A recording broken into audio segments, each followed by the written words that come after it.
আজকের এই বিতর্কের বিষয় হলো শাস্তি দিয়ে নয় মাত্র আদর দিয়ে শিশুকে শেখানো যায়। এর পক্ষে বক্তব্য প্রদান করছি, বিপক্ষে মাননীয় মোটরগার। প্রথমে আমি বলতে চাই, শিশুর জীবনে আদর ও ভালোবাসার গুরুত্ব অপরিসীম, কিন্তু শুধুমাত্র আদর দিয়ে একটি শিশুকে সঠিক মানুষ করা সম্ভব। এই ধারণা বাস্তবসম্মত নয়, কারণ জীবনে যেমন ভালোবাসা দরকার, তেমনই দরকার শৃঙ্খলা, নিয়ম ও দায়িত্ববোধ। প্রবাদে আছে অতি আদরের সন্তান নষ্ট। এই প্রবাদ শুধু কথার কথা নয়, এর পেছনে রয়েছে বাস্তব অভিজ্ঞতা। কারণ যে সন্তান কখনো নিয়মের মতো বড় হয় না, সে জীবনের কঠিন বাস্তবতার মুখোমুখি হয়ে সহজেই ভেঙে পড়ে। আমি আমার কর্তৃপক্ষের কাছে প্রশ্ন রাখতে চাই, পরিবার ও বিদ্যালয়ে যদি কোনো শাসনিক না থাকে, তাহলে শিশুরা কি নিয়ম মেনে চলতে শিখবে?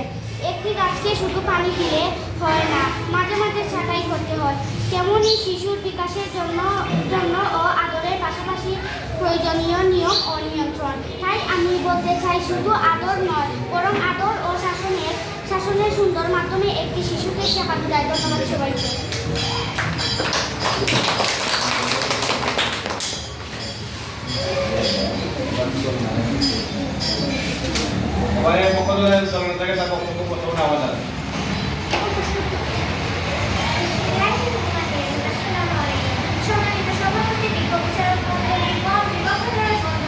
এবং উপস্থিত সবাইকে আমার আন্তরিক শুভেচ্ছা ও অভিনন্দন।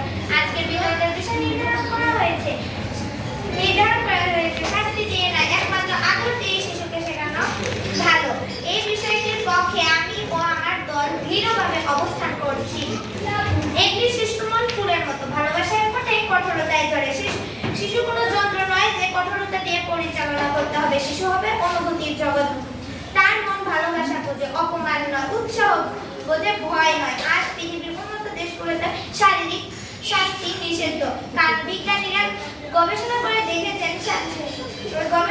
দেখেছেন অতিরিক্ত শাস্তি শিশুর মানসিক বিকাশে ক্ষতিকর প্রভাব ফেলে। অনেক শিশু হতাশা, ভীতি ও আত্মবিশ্বাসহীনতায় ভোগে।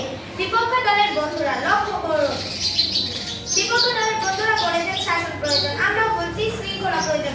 কিন্তু শৃঙ্খলা আর শাস্তি এক নয়। বোঝানো, দিক নির্দেশনা দেওয়া ও ভালোবাসার মাধ্যমে সংশোধন করাই প্রকৃত শিক্ষা। মারিয়াম মেন্ডেসরি বলেছেন, ভালোবাসা শিশু শিক্ষার প্রথম শর্ত। একটি শিশুকে আপনি ভয় দেখে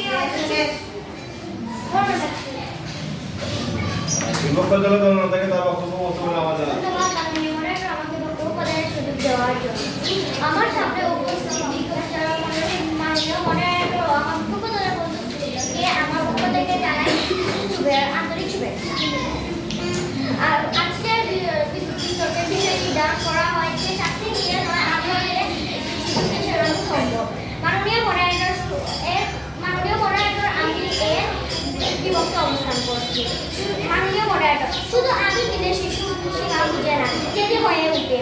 প্রতিটা সমাজের নিয়ম মানতে শাস্তি আছে। কোর্টের রাস্তায় স্কুলে ছোটবেলা থেকে শিশু না শেখে, যদি না শেখে যে খারাপ কাজের ফল খারাপ হয়, তাহলে সে বড় হয়ে আইন মানবে কেন? আদরের সাথে কাউকে শাসন না থাকলে শিশু তবে যা ইচ্ছে তা করতে পারি, এটা তাকে ভবিষ্যতের জন্য অপ্রস্তুত করে তোলে। আমি পক্ষ দলের কাছে একটি প্রশ্ন রাখতে চাই, অতি আদরের সন্তান নষ্ট, এই প্রবাদটি কি সম্পূর্ণ ভুল মনে আপনি করেন? মাননীয় মডারেটর, শৃঙ্খলা শেখাতে শাস্তি বিকল্প নেই।